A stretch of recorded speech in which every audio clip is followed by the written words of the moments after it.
ሰላም የኢትዮ WWE ቤተሰቦች፣ በዚህ ዩቲዩብ ቻናል ላይ ቪዲዮ ሳልሰራ ከወራት በላይ አልፎኛል ይመስለኛል። ብቻ ዛሬ ከሮያል ራምብል መልስ ተገናኝተናል ማለት ነው። በዚህ አካውንት ላይ 1000 ሰብስክራይበር ከገባን በኋላ ራሱ ምስጋና ላቀርብ ነው። በአጠቃላይ ዛሬ ምስጋና ላቅርብ እላችኋለሁ። 1000 ሰብስክራይበር አልፈናል ማለት ነው በዚህ ቤት። እናንተም ሰብስክራይብ እያረጋችሁ ካሁን ከ1000 ወደ 2000 ሰብስክራይበር እላችኋለሁ። ሮያል ራምብል ላይ የተለያዩ ነገሮች ተፈጥረዋል። የምጠብቁት ሰው አሸንፏል። ኤጂ ስታይል ከደብሊው ጋር በቃኝ ያለበት ሁኔታ አለ። ድሪው ማኪንታየር እና ኮዲ ሮድስ ስቶሪ ላይ ናቸው ቀጥሏል ነው ምላችሁ። የተለያዩ ክስተቶች ነበሩ በሮያል ራምብልም፣ እሱንም የምንመለከት ይሆናል። ነገር ግን በዋናነት ሁለት ጉዳዮችን የምናይ ይሆናል። ኤጂ ስታይል ከደብሊው ወዴት፣ እንዲሁም ሮመን ሬንዝ የቀጣይ ምዕራፉ ምን ይመስላል የሚለው ሁኔታ ላይ የምናወራ ይሆናል። ይህንን አካውንት ሰብስክራይብ እንዲሁም ቪዲዮውን ላይ ሀሳባችሁን ኮሜንት ላይ ያጋራችሁ ለብዙሃን ተደራሽ እንድንሆን ሼር ማድረግ እንዳትረሱ። ሮያል ራምብል በሳውዲ አረቢያ ይገርማቸዋል። አንዳንዴ ዩኤስኤ ውስጥ ካሉት የሪስሊንግ ደጋፊዎች ውስጥ ሁሉ በሳውዲ ያሉት ይለዩብኛል። ይህንን ያለ ምክንያት አይደለም እላችሁ። ብዙ ጊዜ በሳውዲ አረቢያ የምናየው የምንጠብቀው ሱፐር ሾውዳውን አለ፣ ሌላ ደግሞ ክራውን ጆል ፊልሞች አሉ። በዛ ጊዜ የሚያሳዩት የደጋፊዎቹ ሪያክሽን በጣም ልዩ ነው። እናም በዚህ ዓመት ማለት ነው በ2026 ሮያል ራምብልን ወደ ሳውዲ ለመውሰድ እቅድ ያወጣሉ ማለት ነው። በዚህ ጊዜ አንዳንድ የዩኤስኤ ላይ የሚገኙት ደጋፊዎች ደስተኛ እንዳልሆኑ አሳይተው ነበር። ብዙም ሀሳብን በዛ ላይ ሰጥተው ነበር። ነገር ግን የተወሰነ ውሳኔ ነውና ቀኑ አልፎ ቀኑን ቆጥሮ ቀኑ ላይ ደርሶ አሁን ሮያል ራምብሉ በሳውዲ አረቢያ ላይ ተካሄደ።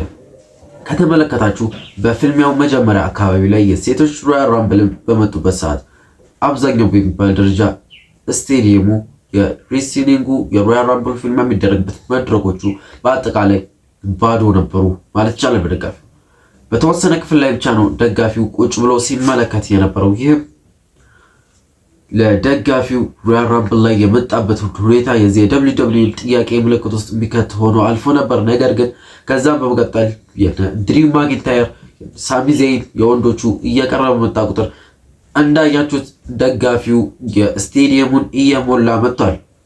ከዛም ደብሊው የሚፈልገውን ነገር አግኝቷል ብዬ አስባለሁ። በአጠቃላይ ድሪው ማኪንታየር እና ሳሚ ዜን ባደረጉት ፍልሚያ ላይ ድሪው ማኪንታየር ድጋሚ ማሸነፉን የምናውቀው ነው። የእነሱ ጉዳይም ማለቂያ ያለው አይመስልም። በሴቶቹ በኩል ደግሞ ሊቭ ሞርጋን ሮያል ራምብልን ስታሸንፍ በዚህ ሁኔታ ላይ የሚያስጠላ ቡኪንግ ነው እየተባለ ይገኛል።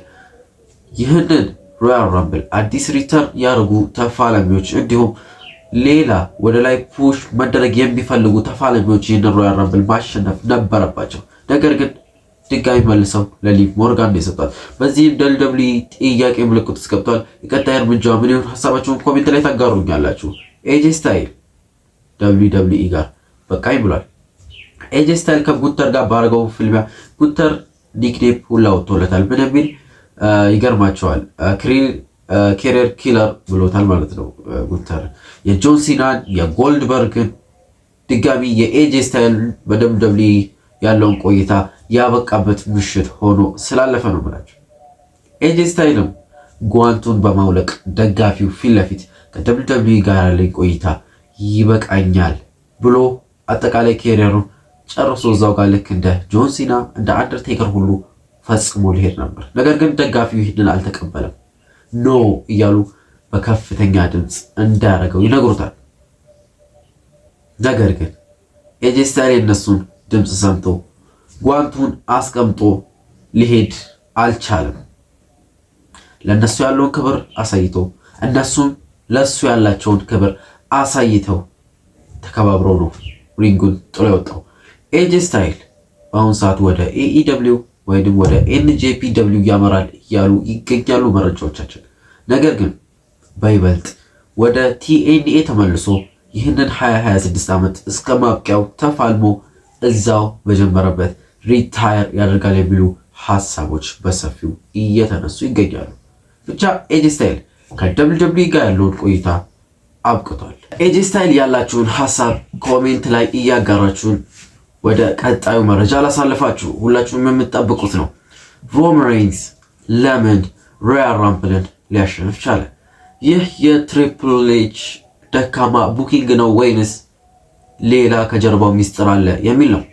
በአጠቃላይ ሮመን ሬንስ ከዚህ በፊት ከተመለከታችሁት ከሲኤም ፓንክ እና ከኮዲ ሮድስ ጋር በነበረው ቆይታ ላይ ይህንን ተናግሯል። ይህ ቀበቶ ከእናንተ ይልቅ በኔ ላይ ያምራል ብሏል።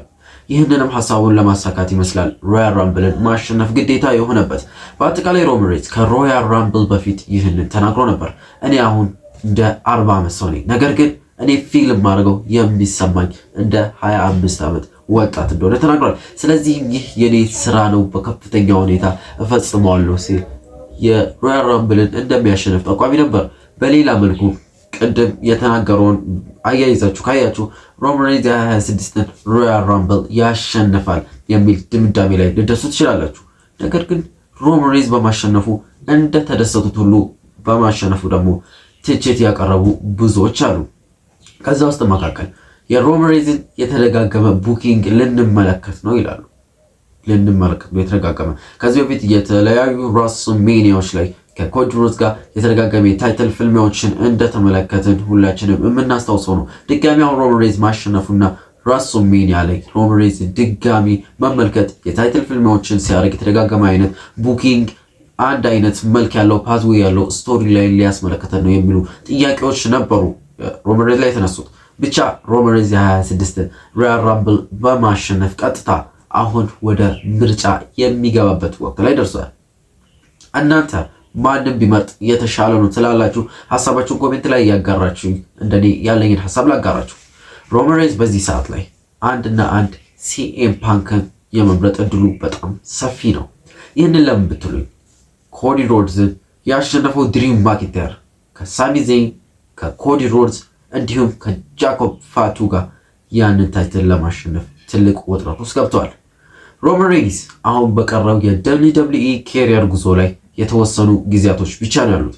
ስለዚህም እነዚህ 4 ሰዎች ላይ ገብቶ 5ኛ ሰው ሆኖ ይህንን ታይትል ለማሸነፍ ጥረት ከማድረግ እዚህ ጋር ብቻውን የተቀመጠውን ሲኤም ፓንክን ቢመርጥ የተሻለ ነው።